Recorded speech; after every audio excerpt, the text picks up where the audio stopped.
하나님, 오늘도 우리가 주의 말씀을 대합니다. 잠시 우리의 생각을 내려놓게 하시고, 잠시 우리의 복잡한 마음도 내려놓게 하시고, 오로지 하나님이 우리에게 주시고자 원하시는 말씀과 뜻에 집중하고, 오늘도 그 말씀 안에서 하나님이 우리에게 무엇을 원하시는지를 깨달아 밝히 알아가는 우리가 되어지기를 원합니다. 성령 하나님께서 오늘도 이 시간 주님의 영으로 함께하사 현장에서 드려지는 각 사람 위에 하나님 임하여 주시고, 가정에서 예배를 드리고 있는 성도들의 각 사람 위에 성령님 역사하여 주사 하나님의 은혜가 동일하게 임할 수 있도록 도와주옵소서. 예수님의 이름으로 감사하며 기도드립니다. 네. 우리가 지난주에 나누었던 말씀을 하나로 좀 요약해 보이면요, 루벤은 동생들한테 자신의 책임을 전가했고, 또한 형들은 자신들의 어떤 이 동문체 사건을 가지고서 또 서로가 이렇게 서로에 대해서 이야기하고 나중에 하나님께 책임을 돌리고 있고, 그리고 야곱이 또 아들들에게 그러한 이야기를 왜 쓸데없는 얘기를 했냐라고 하는 부분 때문에 아들들에게 그런 책임을 전가하는 이 부분을 통해서 우리도 우리 삶 속에서 누군가에게 자꾸 책임을 전가하려고 하는 마음들이 있다. 지금 내가 고난을 받는 것은 너 때문이야. 내가 지금 힘든 일을 당하는 것은 네가 그랬기 때문이야 라고 하는 책임 전가가 우리의 삶 가운데 있다는 거죠. 나의 욕심이, 나의 인격이 덜됨이, 나에게 성장하지 못함이, 내 생각과 내 마음을 다스리지 못함이 나로 하여금 그렇게 고통스럽게 간다는 사실을 깨닫지 못하고 자꾸 누군가에게 책임을 전가할 사람을, 대상을 찾는다는 거죠. 그게 지난주에 나눴던 이야기고, 또 한 가지는 돈자루의 문제였죠. 요셉은 돈자루를 형들의 가방에 넣으면서 돈자루에 대한 생각을 전혀 하지 않았지만, 이 형들은 돈자루가 있는 게 너무나도 힘들었고 괴로웠고, 그 돈자루 하나 때문에 그 나머지 기간 동안을 편안하게 보내지 못했고, 두려웠고 걱정스럽고, 그리고 그 돈자루 때문에 애굽의 요셉을 만나러 가는 것도 힘들었습니다. 그런데 정작 오자마자 돈자루 얘기를 하니까 전혀 요셉은 돈자루 얘기를 하지 않고, 그건 하나님이 당신 주신 겁니다 이렇게 얘기하고 끝나버려요. 얼마나 허탈했을까요? 자기는 그것 때문에 한 달이 됐든 두 달이 됐든 두려워했고 힘들었지만, 아마 저와 여러분들의 생각 속에, 머릿속에 자리 잡고 있는 그 생각이, 내가 볼 때는 돈자루가 아무런 문제가 되지 않지만 여러분들 입장에서는 전혀 문제가 되지 않은 것을 문제처럼 생각하고 고민하고 걱정하고 또는 두려워하는 그것이 나에게 집착이 되어져서 그것 때문에 하루하루 편안하게 보내지 못하는 그 삶, 여전히 우리가 그렇게 보내고 있는 그 삶에서 우리가 이 가정의 모습을 통해 한 번쯤 깨달아갈 수 있기를 주님의 이름으로 부탁을 드립니다. 오늘 저희 여러분들의 세 번째 살펴볼 말씀은 한번 비교를 봐야 됩니다. 보세요. 아까 우리 최천화 선생님이 읽었던 37절 말씀을 우리 다시 한번 읽어볼까요? 42장 37절 말씀을 다시 한번 읽어봅니다. 시작. 루벤이 그의 아버지에게 말하였는데 내가 그를 아버지께로 데리고자 하였거든 내 두 아들을 죽이소서. 그를 내 손에 맡기소서. 내가 그를 아버지께로 데리고 돌아오리이다. 그렇게 이야기를 합니다. 즉 르우벤이 뭐라고 말하냐면, 우리가 베냐민을 데리고 가지 않으면 우리도 갈 수도 없고, 그리고 시므온도 어떻게 될 줄 모릅니다. 그렇기 때문에 베냐민을 꼭 데려가야 되는데, 베냐민을 데려가서 내가 꼭 데려오겠습니다. 반드시 데려오겠습니다. 만약에 내가 데려오지 않으면 나의 두 아들을 죽이십시오 라고 이야기합니다. 여러분, 죽으려면 본인이 죽지 왜 두 아들을 대신 죽이겠다고 이야기하는지, 이게 부모로서 할 이야기일까요? 아무도 이런 얘기를 하지 않습니다. 그런데 정작 지금 르우벤이 이야기하기를 내가 반드시, 그러니까 르우벤의 목적은 이거였죠. 뭐냐면 내가 반드시 베냐민을 데려오겠습니다 라고 하는 게 그의 마음입니다. 그죠? 그의 생각이고, 그러니까 이 말은 강조한 거죠. 내가 반드시 내 두 아들을 이렇게 걸고서라도 데려오겠습니다 라고 하는 게 하겠지만, 그 마음에 있는 말실수가 일어난 거죠. 어떻게? 내 두 아들을 죽이소서. 그런데 이 말을 듣고 야곱은 어떠한 반응을 합니까? 거절합니다. 38절 읽어보십시오. 38절 말씀 읽어봅니다. 시작.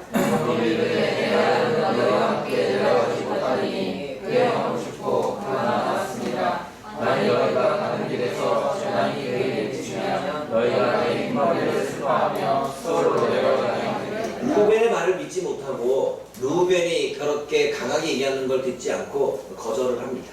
근데 여러분 43장 8절 말씀을 보면 똑같은 이야기인데 다르게 이야기를 하고 있습니다. 근데 이에서 말하는 사람은 유다입니다. 43장 8절 말씀 읽어볼까요? 8절과 9절 말씀을 우리 함께 읽어봅니다. 가정에서 찾으십시오. 창세기 43장 8절과 9절 함께 읽습니다. 시작. 유다가 그의 아버지 이스라엘이 이르되 저 아이를 나와 함께 보내시면 우리가 곧 가리니 그러면 우리와 아버지와 우리 어린 아들이 다 살고 죽지 아니하리이다. 내가 그를 위하여 담보가 되오리니 아버지께서 내 손에서 그를 찾으소서. 내가 만일 그를 아버지에게 데려다가 아버지 앞에 두지 아니하면 내가 영원히 죄를 지으리이다. 똑같이 루벤과 유다가 이야기하는데 베냐민을 내가 반드시 데려오겠습니다 라고 이야기했지만 루벤은 내 아들을 죽이소서 라고 이야기했고 유다는 지금 뭐라고 말하면 나에게서 그 값을 찾으소서 라고 이야기합니다. 만약에 내가 베냐민을 데려오지 않으면 내 목숨을 드리겠습니다 라고 하는 이야기죠. 그리고 베냐민을 데려가야만 우리 모두가 사는 길입니다. 시므온도 살고 그리고 우리 가족도 살고 베냐민도 삽니다. 만약에 설사 그렇게 안 되게 되면 내가 담보가 되겠습니다. 내가 죽겠습니다. 그래서일까요? 예수 그 12명의 아들들 중에 맏아들인 루벤이 장자권을 받지 못하고 유다가 장자권을 받아서 유다가 바로 이스라엘의 정통이 되어집니다. 어쩌면 이 하나의 고백 때문이 아닐까요? 그런데 유다의 그 이야기를 듣고 루벤의 이야기를 들었을 때는 거절했던 야곱이 거절하지 않습니다. 10절 말씀, 11절 말씀 읽어봅니다. 잠깐만요. 11절 말씀 읽어봅니다. 11절 시작. 그들의 아버지 이스라엘이 그들에게 이르되 그러할진대 이렇게 하라. 너희는 이 땅의 아름다운 소산을 그릇에 담아가지고 내려가서 그 사람에게 예물로 드릴지니 곧 유향 조금과 꿀 조금과 향품과 몰약과 유향나무 열매와 한 복숭아니라 라고 말하면서 너희 손에 각절의 돈을 가지고 가서 도로 있었던 그 돈과 합쳐서서 돈을 내고 와라. 그리고 내 아우도 데리고 떠나라. 하나님께서 어쩔 수 없다. 그러면서 이런 얘기를 합니다. 14절 말씀 13절과 14절 말씀 읽어봅니다. 야곱이 어떻게 변하고 있는지 보십시오. 13절 14절 시작. 내 아우도 데리고 떠나 다시 그 사람에게로 가라. 전능하신 하나님께서 그 사람 앞에서 너희에게 은혜를 베푸사 그 사람으로 너희 다른 형제와 베냐민을 돌려보내게 하시기를 원하노라. 내가 자식을 잃게 되면 이루리로다. 37절에서는 루벤의 이야기를 듣고 38절에 대답하기를 절대로 줄 수 없다. 그리고 내 아들을 절대로 죽일 수 없다. 이렇게 얘기합니다. 그런데 유다의 이야기를 듣고 야곱이 변하기를 전능하신 하나님이 앞에서 그 사람 앞에 너에게 은혜를 베풀기를 원하지만 베냐민이 잃으면 잃을 수밖에 없구나. 절대로 빼앗기지 않고 줄 수 없다라고 하는 그러한 야곱의 마음이 변화가 일어났습니다. 그 변화는 아마 유다의 말 때문에 그렇겠죠. 사랑하는 여러분, 루벤은 자신이 희생하기를 싫어하는 사람의 모습입니다. 자신을 희생하고 싶지 않고 자신은 죽고 싶지 않고 자기 아들을 대신 죽이려고 합니다. 과연 이 일이 잘못되면 자신은 살기 위해 여러분 이런 거죠. 야곱이 생각할 때 아니 지 아들도 지키려고 하지 않은 사람이 왜냐하면 베냐민과 이 죽음 가운데에서 놓여졌을 때 정말 베냐민을 살릴까? 지금도 자기 목숨은 내놓지 않고 두 아들을 걸고 있는 그 르우벤이 자기와 베냐민 가운데 결정하라고 한다면 자기 살겠다고 베냐민을 자기 아들처럼 죽음으로 내모는 거 아닌가? 신뢰가 가지 않고 믿음이 가지 않은 거죠. 그래서 결국 어떻게 되어집니까? 왕당하게 거절하게 됩니다. 루벤이 반드시 베냐민을 데리고 오겠다라고 하는 확신이 안 든 거죠. 그런데 유다는 달랐습니다. 유다는 루벤과 다르게 자신이 책임을 지겠다고 합니다. 내가 데려갔으니 내가 책임을 지겠습니다. 그리고 모두가 사는 길은 같이 가야 사는 길입니다. 우리가 모두가 살아야 되지 않겠습니까? 그러면 데려가지 않으면 우리도 죽습니다. 아버지 아들들이 이 10명의 나머지 아이들도 죽습니다. 주님이 아버지가 그걸 원하시는 겁니까? 이런 얘기를 했겠죠. 그랬을 때에 야곱은 이 말을 듣고 허락하고, 그리고 그 돈자루의 문제 때문에 돈자루를 더 많은 소산과 더 많은 돈을 가지고 가서 궁유를 구해라. 그리고 그래, 너희들도 내 자식이지. 내가 베냐민을 잃더라도 내가 너희들까지 잃을 수는 없지 않냐 라고 하는 마음으로 표현하게 됩니다. 그동안에는 차별했지요.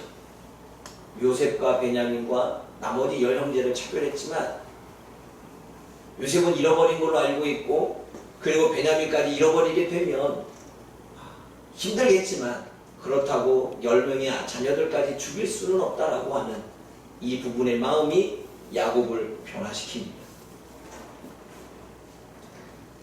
여기서 예수님의 마음과 하나님의 마음이 담겨져 있습니다.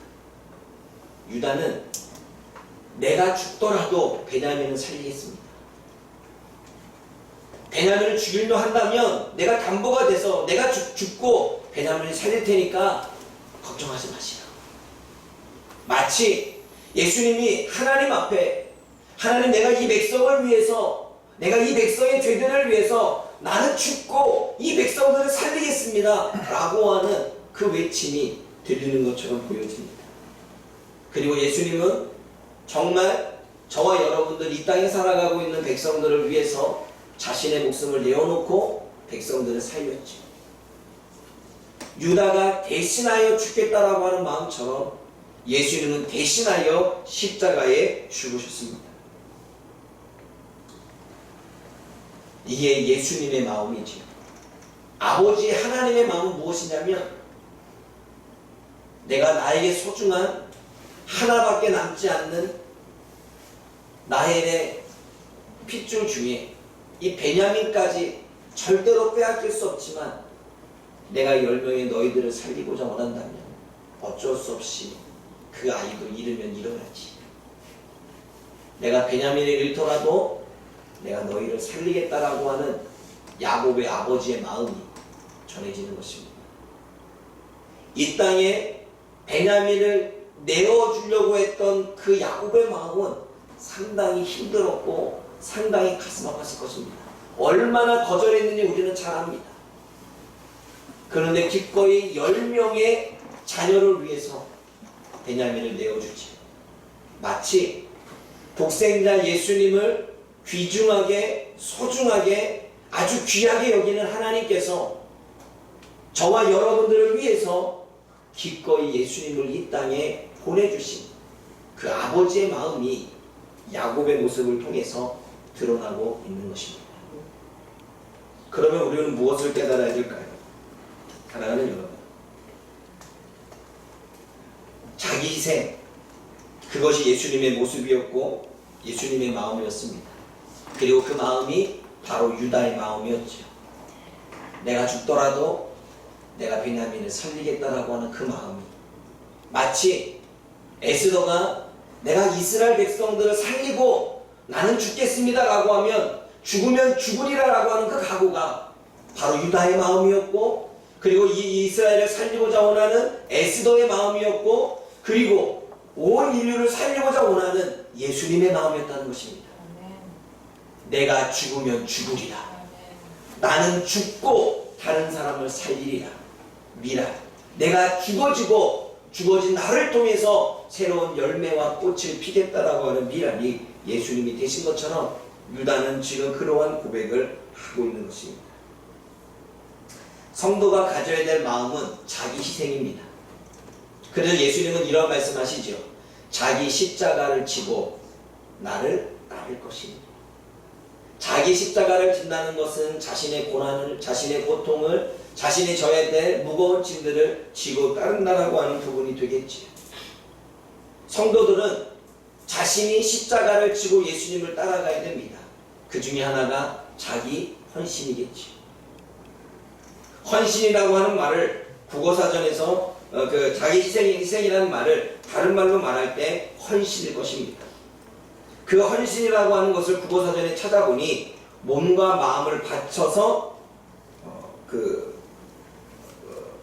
도와주고 이런 뜻을 가지고 있어요. 몸과 마음을 바쳐 힘을 다함. 그러니까 몸도 바치고 마음도 바친다는 게 헌신이라는 것입니다. 자기 희생은 몸을 바치는 거고 마음을 바치는 것입니다. 지금 유다는 마음도 바치고 있고 자기 몸도 바치겠다는 말하는 것입니다. 예수님은 우리를 위해서 몸도 바쳤고 마음도 바치셨습니다. 그게 자기 희생이었고 그게 헌신이었습니다. 우리 그리스도인들이 가져야 될 모습인 거지. 여러분, 요즘 시대를 바라보게 되면 자기 희생이 없습니다. 부모가 자녀를 향한 자기 희생이 없습니다. 헌신이 없지요. 그래서 아동학대가 벌어지는 이유는 내가 힘드니까. 아동학대가 왜 일어납니까? 내가 힘드니까 아이를 학대하는 거지요. 내가 고통스러우니까 아이를 학대하는 것입니다. 내가 나 살기도 힘든데 나에게 짐 하나가 더 있으니까 학대하는 이 일들이 지금 버젓이 벌어지고 있는 이유를 우리가 보게 되어집니다. 지금의 이 시대는 자기 희생이 없는 시대입니다. 자기 희생이 없고 자기 만족만 있는 시대입니다. 그래서 TV에서 보게 되면 자기 만족을 찾아 음식점을 찾아가고 자신의 만족을 위해 혼자 사는 것에 대한 이야기를 하고 자기 만족을 위한 프로그램들이 너무나 많이 나옵니다. 그런데 그리스도인들은 가치관을 가지고 그것을 올바로 바라보지 못하고 웃고 즐기고 그 가치관 안에 녹아지고 있지요. 제가 어른들과 청년들과 성경 공부를 하면서 거듭남이 잘못 쓰여지고 있다라고 하는 이 부분에 대한 부분을 이야기했습니다. 사회에서는 거듭남은 다시 태어나자, 거듭남은 새롭게 되자, 뭐 이러한 부분, 다시 변화되어져서 다시 시작해보자 이런 의미라면, 정치에서는 우리가 정치가 거듭나야 되고 회사가 거듭나야 되고 가정이 거듭나야 되고 문제 있는 네가 거듭나야 되고 이렇게 쓰여집니다. 그런데 정작 성경에서 쓰여지는 거듭남은 우리가 육으로 살았던 우리가 영적인 삶으로 살아가는 것, 육신의 정욕과 욕심에 매여있던 우리의 삶이 하나님의 나라의 가치로 다시금 살아가는 것, 하나님 없이 살았던 우리들의 삶이 하나님과 함께 돌아가는 삶이 거듭남입니다. 근데 여러분, 요즘에 해방이라고 하는 단어도 세상에서는 잘못 쓰고 있습니다. 얼마 전에 해방촌? 해방 관련된 예능을 하더라고요. 근데 그 해방을 보니까 어떤 해방이냐면 직장에서의 해방, 육아에서의 해방, 남편에서의 해방, 이러한 해방의 의미로 쓰여지고 있더라고요. 그래서 대부분 많은 사람들이 나 해방하고 싶어, 이런 부분들은 지금 자신의 삶이 고통스럽고 너무 힘들고 지치니까 뭔가 벗어나서 새로운 자연 가운데 숨을 좀 쉬고 싶어 라고 하는 부분에 해방을 이야기합니다. 그러나 성경에서의 해방은 그런 의미가 아닙니다. 육아에서 해방되어지고 직장에서 해방되어지고 지금의 하고 있는 일에서 해방되어지고 지금의 나의 어떤 삶에서 해방, 이런 해방이 아니라 성경에서 해방은 죄로부터 해방입니다. 사망으로부터 해방입니다. 그런데 많은 사람들이 잘못된 용어들을 사용하고 있지. 왜 그렇습니까? 자기 희생이 없기 때문에 그렇습니다. 지금 부모들은 자녀를 양육하는 데에 자기의 희생을 다 안 하려고 합니다. 자기 희생과 자기 헌신이 사라진 시대입니다. 근데 여러분, 하나님은 인간을 창조하신 창조주이십니다.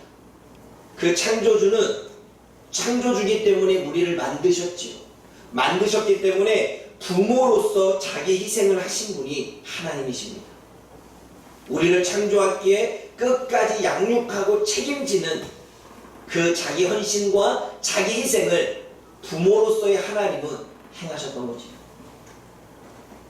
예수님은 인간이 지은 죄를 구원하기 위한 구원자로서의 사명을 감당하기 위해 구원자, 사명자로서의 자기 희생을 합니다. 이 땅에 많은 성도를 담당하고 있는 목회자와 교역자와 교사들이 얼마나 자신의 사명을 감당하기 위해 자기 희생을, 자기 헌신을 할 수 있는지. 사람과 부딪히면 그냥 일 안 하면 그만이고, 내가 힘들면 사역 그냥 때려치면 그만이고,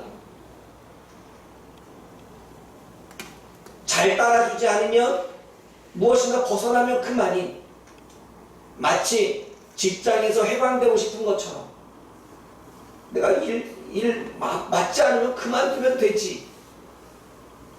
조금 내가 내려놓고 조금 내가 희생하고 조금 내가 헌신하고 하는 마음보다는 그냥 맞지 않으면 그만두면 돼 라고 하는 가치관이 있는 거지. 예수님은 자기가 짓지 않는 죄, 자기가 짊어지지 않아도 되는 죄, 자기가 대신 회개하지 않아도 하는 죄, 그냥 모른 척하면 그냥 되는 그러한 부분이지만 구원자로서, 사명자로서 하나님이 보내주신 그 사명을 감당하기 위해서 사명자로서의 자기 헌신, 사명자로서의 자기 희생을 행하셨던 것입니다. 그러면 이 땅에 우리가 직장에 소속되어져 있으면 그 직장에 소속된 사람으로서 때로는 자기 희생과 자기 헌신이 필요한 것입니다. 우리가 함께 믿음의 공동체 생활을 하고 있다면 그 믿음의 공동체 생활 안에는 공동으로 져야 될 책임이 있기에 거기에는 때로는 자기의 희생과 자기의 헌신이 있어야 되는 것입니다. 우리가 하나님 앞에 목회자로 부름을 받고 전도사로 부름을 받고 교사로 부르심을 받고 권사의 직분을 받고 장로의 직분을 받고 각기 하나님이 우리들에게 직분을 주셨다면 그 직분에 맞는 사명을 다하는 헌신과 사명을 다하는 희생이 있을 때 우리는 사명자로서의 예수님이 걸었던 그 길을 따라가는 것입니다. 그런데 요즘 시대는 자기 헌신과 자기 희생이 싫어서 없어버립니다. 그래서 사도 바울이 이런 얘기를 하죠. 불사는 자기의 삶이 없다. 그냥 명령하면 되는 것, 따라야 되는 거다. 여러분 지금 군대에 간 고용이 자기 생활이 있을까요? 얼마 전에 통화를 했는데 어떻게 했냐 했더니 핸드폰을 반납을 했는데 10분 쓰라고 준대요. 그렇다고 자기가 10분 써야 되는데 1시간 쓸 수 없잖아요. 1시간 쓰면 골로 갑니다. 명령대로 따라야 되죠. 10분 써야 돼, 10분 써야 돼요. 여러분 제가 논산훈련소에 있을 때 담배를 안 피니까 나는 상관이 없는데 담배 피는 사람이요 논산훈련소에 쓰레기통 하나 갖다 놓고 그 주변에 모여서 핍니다. 다른 곳에 못 피게 해요. 못 펴요. 그래서 안 그랬어요 이제 그렇죠. 거기서만 펴야 돼. 쓰레기통에서만. 과간도 아니에요. 담배 피지 않는 이쪽에서 보러보고 있는데 거기에 다 몰려가지고 피우고 있는 모습을 보면 얼마나 재밌는지 몰라요. 명령이죠. 명령에 죽고 명령에 삽니다. 자기의 개인적인 삶이 없죠. 사역자가 그런 것입니다. 예수님은 이 땅에 보내심을 받았지만 자기의 삶이 있었던 것이 아니라 사명에 따라 복음을 전했고 성령의 인도에 따라 훈련을 받았고 그 인도에 따라 사람들에게 기적을 행하시고 병도 고치시고 힘들고 어려운 사람들을 그 죄악 가운데 또는 사단의 어떠한 그 속임 가운데 벗어나게 했죠. 그리고 마지막에는 자기 몸까지 헌신, 몸과 마음을 헌신하여 주었던 거죠. 그런데 요즘의 사역자들은 너무나 자기 생활이 많아. 내 생활을 다 하고 난 이후에 남는 시간에 하나님을 한다면 사명자로서의 자기 헌신과 희생이 없는 거죠. 그렇다고 해서 우리가 삶이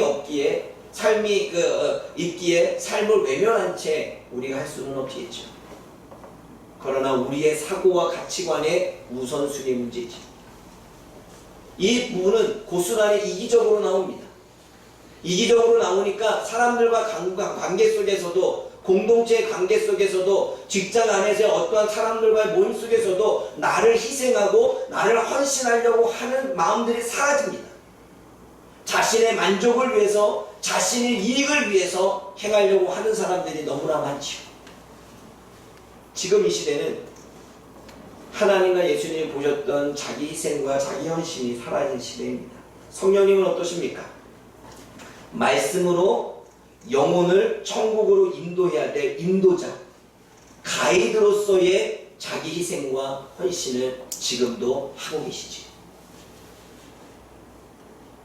어쩌면 저와 여러분들은 내가 목회자가 아니니까, 내가 전도사가 아니니까 그만큼 헌신할 필요 있어.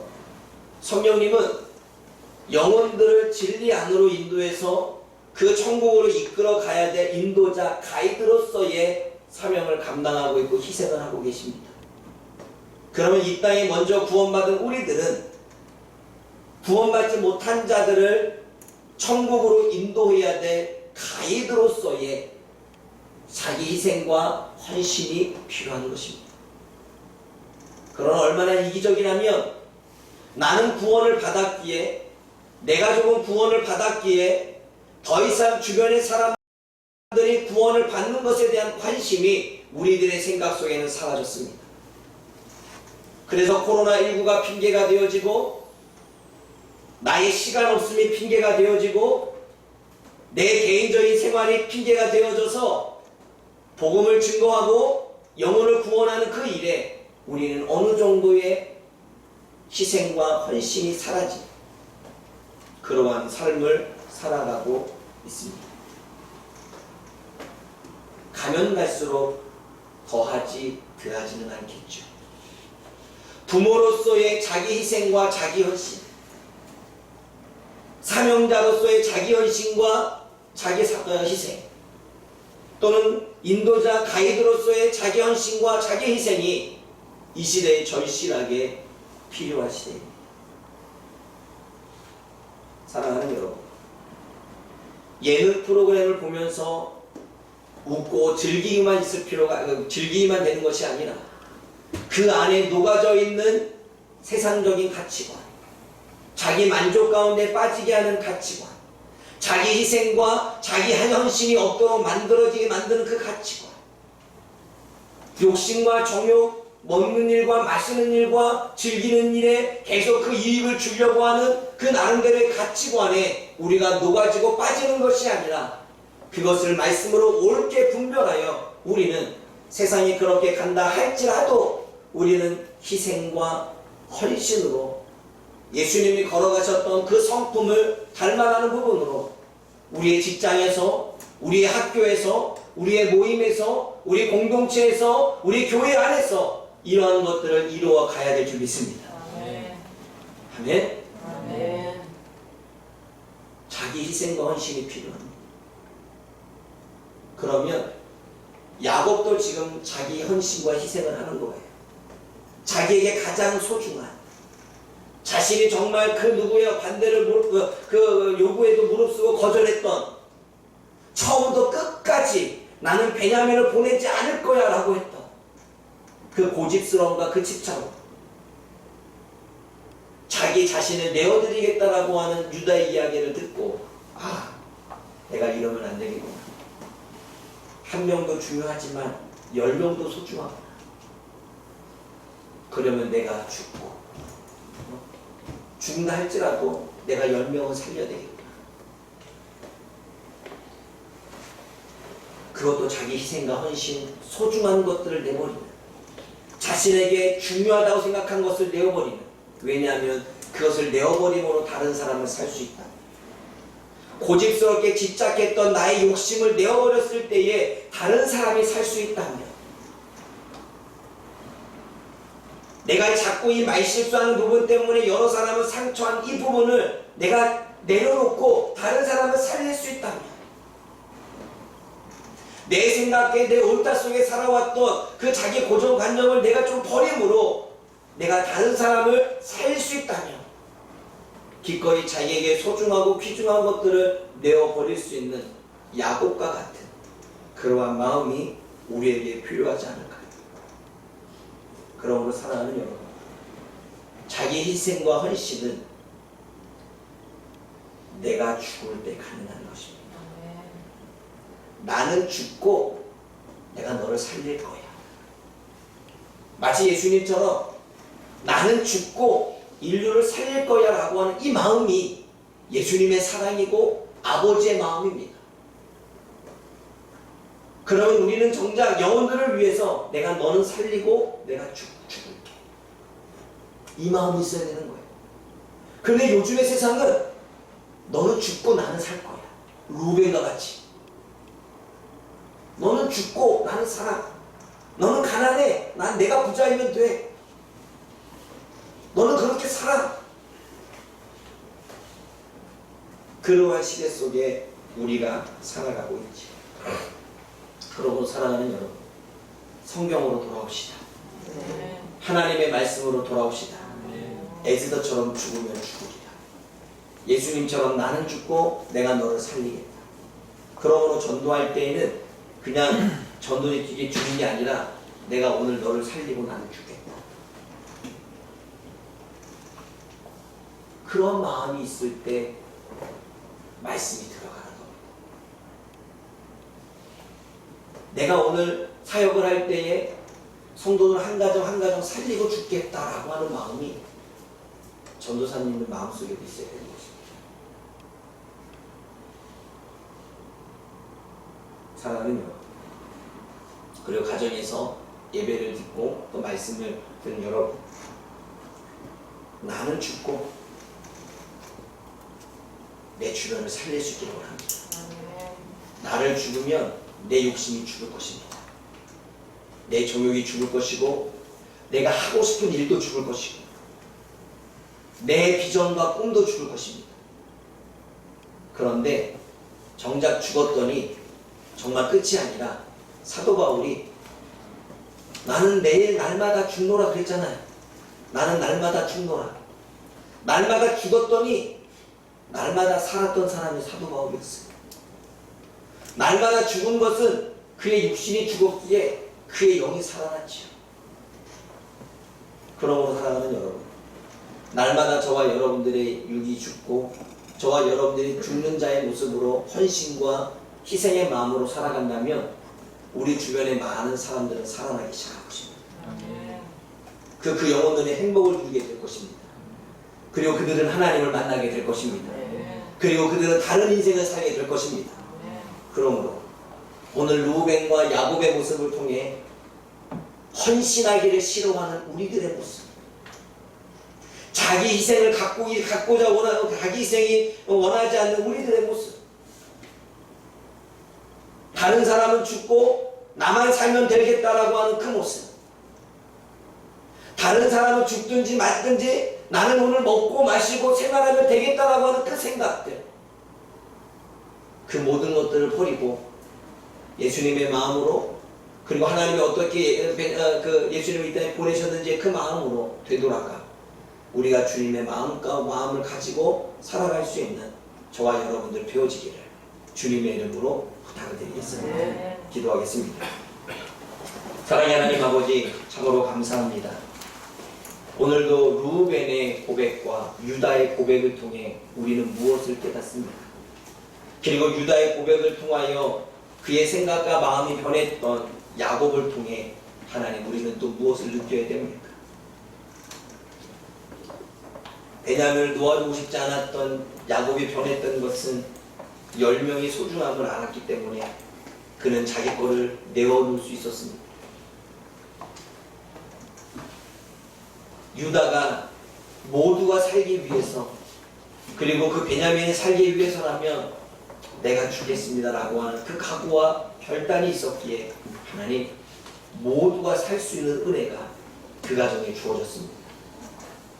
하나님, 오늘도 이 안에서 예수님이 우리를 향한 사랑과 아버지가 우리를 향한 얼마나 큰 사랑을 보여주시는지를 깨닫게 해주시고, 오늘도 그 사랑을 느끼며 우리도 그 아버지의 사랑처럼 나는 죽고 다른 사람을 살리겠다라고 하는 자기 희생과 자기 헌신의 마음으로 하나님 하루하루를 살아가는 우리가 되게 하여 주옵소서.